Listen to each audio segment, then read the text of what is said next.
for boys, right? Yes, sir. Any older Scout remember that? Scouting for boys. But now we see some girls join the scout troop. So we can no longer say that. So now scouting is now for both boys and girls. Being a scout means that you are a member of the worldwide youth movement that stands for certain values and beliefs.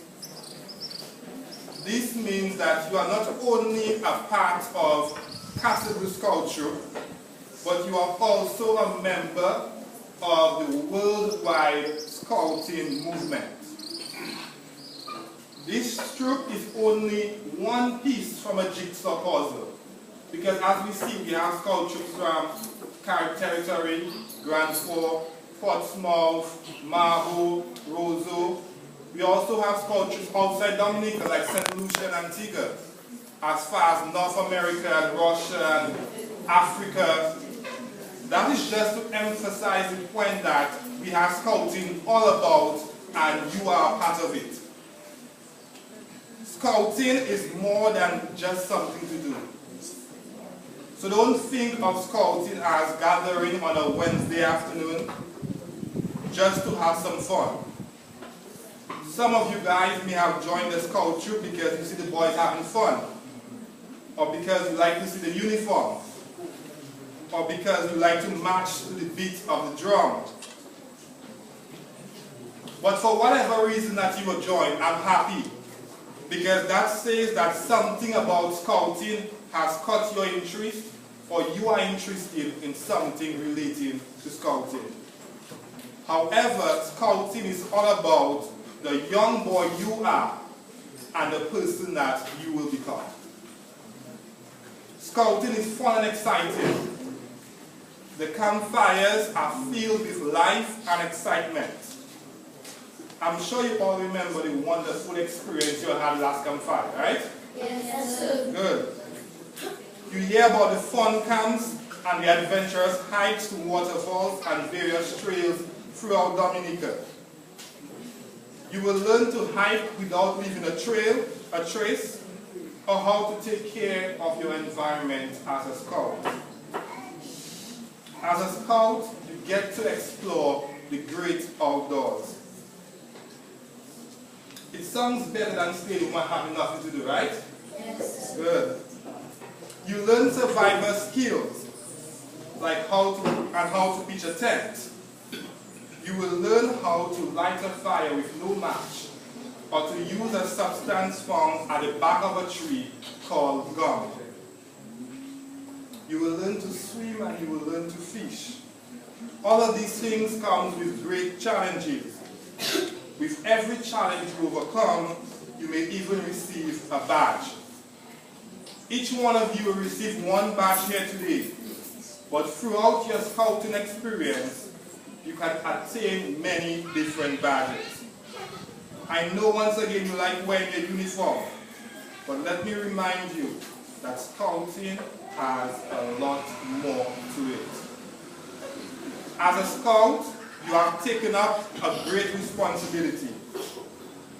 You are now responsible to God and to your country. You are about to repeat the scout promise and law. I hope that you understand what you'll be saying.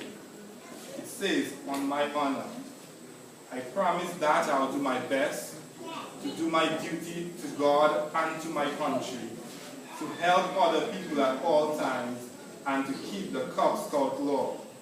Therefore, you have 4 responsibilities. 1, you have to do your duty to God. You have to do your duty to your country. You have to help other people, not just help, but help other people at all times. And you have to keep the law. So that means being a scout or being a cub isn't an easy task.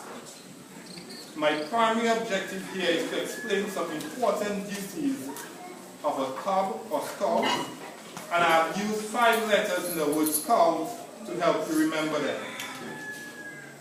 So the 5 letters is S, C, O, U, and T. We will start off with what? S. So S stands for self-respect. As a scout has self-respect. Self-respect means you must care about yourself. That means you shouldn't do anything that will harm you or your body. So scouts should not smoke or consume any harmful substances. No scout should smoke marijuana or cigarettes. Cocaine and other drugs are no-nos. People who have self-respect dress neatly and look smart. So ensure your laces are always tied and your clothes are always neatly pressed. None of you should walk on the street with your shirt unbuttoned or your shirt out of your pants. At no time should you leave home with your scarf in your hands. It was designed for around your neck, and your scout leader or your patrol leader will explain its many uses later on. Besides self-respect, you must also have respect for others. Showing respect for others includes things like not calling people names and treating people with courtesy.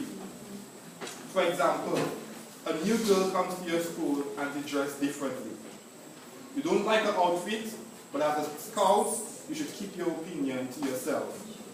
Don't point or laugh after her.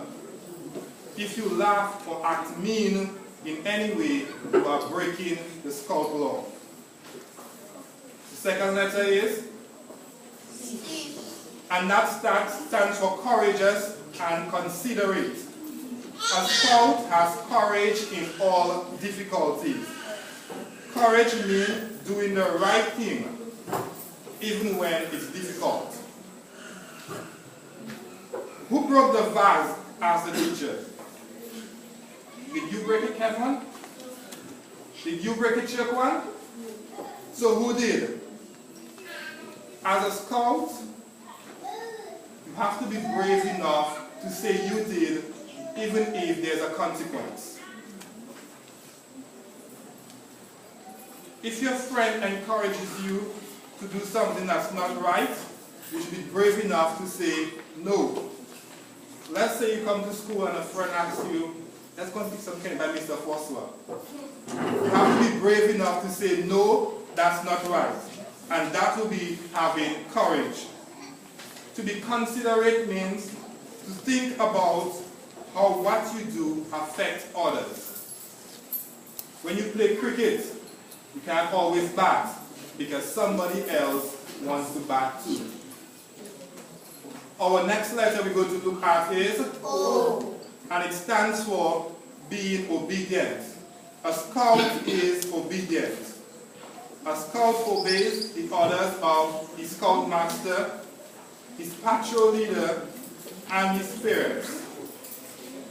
And he does so instantly with no question. If somebody in authority asks you to do something, you should do it. So Kenny asks you to fall in, stop what you're doing and fall in at once. Mommy asks you to clean your room, simply get up and do it. Being obedient is not only listening to others in authority, but it's about following the rules of life. For instance, at school, the rules say no running on the school compound. You simply do not run. The next letter we're going to look at is U. U stands for using your time wisely and being useful. A scout makes good use of his time. If there's a task to be done, a scout gets it done in the shortest period of time. Plan what you are going to do and when. Don't spend all your time on the court and forget to do what is required of you, like doing your chores and your homework.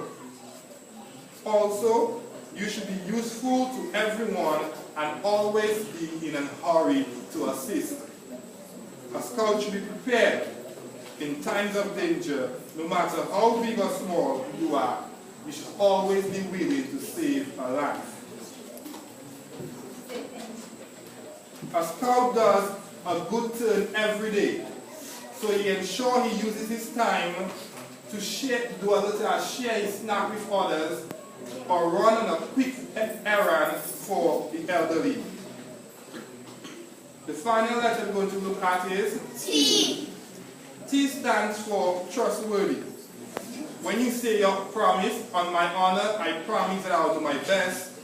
In other words, you're saying that I can be trusted. You are saying that at all times, people can trust me. Also, you are saying that I can be trusted to keep the laws of the land and my scout laws. If a scout were to break his honor by telling a lie, or by not carrying out the order exactly how he was told to, he would cease to be a scout and he would have to hand over his badge. Parents, you also have responsibilities too. The scout troop needs the assistance of parents. Mr. Liquent can't do it on his own. He needs all the parents here today on board with the endeavor. Everyone has a skill, whether you know it or not, and the scout troop can make good use of it. If you are good with accounts, you can be the group treasurer. If you love cooking, you can run cooking sessions with the boys. During campfires and during camp, the troop need your assistance. Many times when I was a boy growing up, we often went on camps, and parents' involvement was so little. As a result, it placed pressure on the scout leader and it restricted the level of enjoyment the boys could have. When we camp, we always used to go hiking. And maybe most times, one or two of the boys had to stay back to cook. As a result, some of the boys always had to miss an adventure of greatness.